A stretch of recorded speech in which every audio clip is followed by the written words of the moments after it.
بتائی گئی تھی کہ الحمدللہ جو ہے جملہ خبریہ ہے کہ جملہ انشائیہ ہے. تو جملہ خبریہ ہے تو پھر وہ حمد کیسے ہے؟ بات کی گئی ہے کہ جس امر زیبال کی ابتدا حمد سے نہ کی جائے تو حمد سے مراد وہاں انشاء حمد ہے نہ کہ اخبار حمد ہے. یہ بات تم نے سمجھا دی, اس کی عبارت آپ نے شاید زائد پڑھ دی ہے. یہ ہم نے اعتراض جواب سمجھا دیا تھا نا آپ لوگوں کو. اخبار حمد بھی اصل میں کیا ہے؟ حمد کی خبر دینا بھی ایک طرح سے کیا ہے؟ حمد ہے. یا پھر انشائیہ ہی ہے, وہ جملہ انشائیہ ہی ہے کیونکہ جملہ فعلیہ سے منقول ہے. اب جو ہے ہم پڑھیں گے یہاں سے بسم اللہ الرحمن الرحیم. واللہ, بلکہ واللہ نہیں پڑھیں گے, واللہ پڑھیں گے. کیا پڑھیں گے؟ واللہ علم للذات الواجب الوجود المستجمع لجمیع صفات الکمال لا اسم لمفہوم الواجب بالذات کما قیل لأنه ينافيه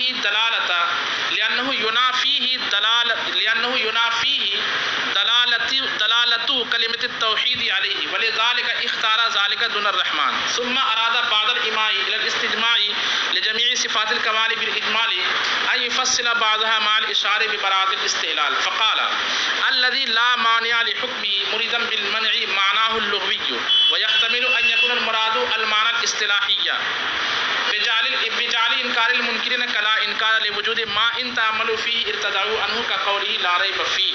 یہاں تک جو ہے تین طرح کی باتیں ہم سمجھیں گے. پہلی بات لفظ اللہ الحمدللہ میں الحمد کے الف لام سے بحث کر دی گئی. حمد کے حوالے سے کچھ باتیں کر دی گئی کہ حمد سے کیا مراد لے سکتے ہیں, استغراق کل امر مراد لے سکتے ہیں, جنس امر مراد لے سکتے ہیں, اور خارج میں بعض حمد بھی مراد لے سکتے ہیں عہد ذانی عہد خارجی کے طور پر. اب اس کے بعد بیان کریں پھر اس کے جملہ ہونے پر بھی بحث کر دی گئی کہ جملہ اسمیہ ہی کو کیوں پسند کیا. جملہ اسمیہ ہے تو خبریہ ہوگا تو انشاء حمد کے لیے ہوگا. جواب دے دیا گیا کہ اخبار حمد بھی حمد کے لیے ہے یا یہ جملہ اسمیہ جو منقول ہے جملہ فعلیہ سے. اب بیان کر رہے ہیں کہ الحمدللہ میں الحمد موضوع ہے اور للہ محمول ہے. موضوع کو ثابت کیا گیا کس کے لیے؟ بولیے بھائی. زید قائم موضوع کو ثابت کیا جاتا ہے نا محمول کے لیے. محمول کو ثابت کیا جاتا ہے کس کے لیے؟ موضوع کے لیے. تو محمول جو ہے لفظ اللہ ہے, اللہ کے لیے, حمد اللہ کے لیے ہے.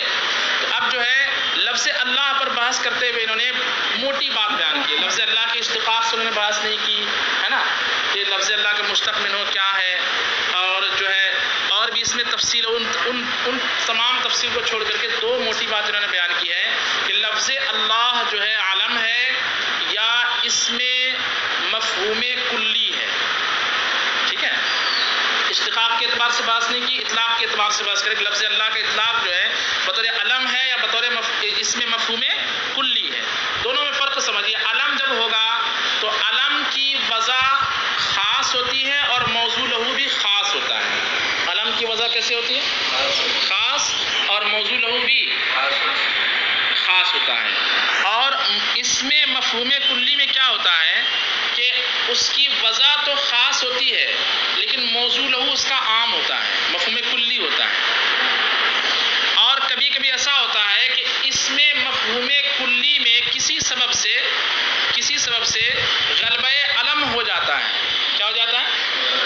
اس کو اب یہ ایک قاعدے کی الفاظ آپ نے سنی, اب اس کو مثالوں سمجھنے کی کوشش کیجیے. جب کوئی بچہ پیدا ہوتا ہے تو خاص لوگ جو ہے اس خاص ذات کے لیے ایک لفظ وضع کر لیتے ہیں. یہ ہوا وضع خاص اور موضوع لہو بھی خاص. کرتے کہ نہیں کرتے بھائی؟ ماں باپ جو ہے ایک شخصیت جو ننگی دھڑنگی وہاں پڑی رہتی ہے, چلاتے رہتا ہے, چائیں چائیں کر کے روتے رہتا ہے, اس کو کہتے ہیں یہ میرا بیٹا, اس کا نام کیا رکھیں؟ کالا ہے لیکن نام رکھ دیتے اس کا قمر رضا, ہے کہ نہیں؟ تو لفظ قمر رضا کو اس مخصوص ذات کے لیے ماں باپ نے, خاص لوگوں نے کیا کر لیا؟ تو وضع خاص, موضوع لہو بھی خاص. اچھا, اتفاق دیکھو کہ آج مجھ سے کسی نے پوچھا ہے شرح جامی میں ایک لفظ ہے کہ ایک عبارت ہے, یہ دیکھیے مجھے انہوں نے واٹس ایپ کی, انہوں نے